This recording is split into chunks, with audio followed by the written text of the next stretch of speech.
দেখুন আজকে তো মানে সত্যি করেই পশ্চিমবঙ্গ বাঙালির একটা মানে তাচ্ছিল্যের জায়গায় পৌঁছে গেছে। আগে যে বাঙালিদের একটা নাম ছিল, মানে এক সময় বলা হতো যে what Bengal things today India things tomorrow, মানে বাঙালি আজকে যেটা ভাবে ভারতবাসী সেটা পরদিন ভাবে।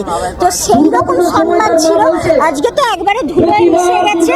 হ্যাঁ, এবং মানে এই যে বিজেপি শাসিত যে রাজ্যগুলো বিহার, উত্তরপ্রদেশ, মধ্যপ্রদেশ, গুজরাট, সেখানে কিন্তু শিক্ষার সবচেয়ে কম, সবচেয়ে অনুন্নত, চিকিৎসা ব্যবস্থা একবারে ভেঙে পড়া, মেয়েদের পরিস্থিতি একদম খারাপ। আজকে পশ্চিমবঙ্গ সেই সমস্ত রাজ্যের সমান হয়ে গেছে, মানে এতটাই নিচে নেমে গেছে। আজকে কেরালাকে দেখুন কত উন্নত, ওখানে তো বামপন্থীরা আছে।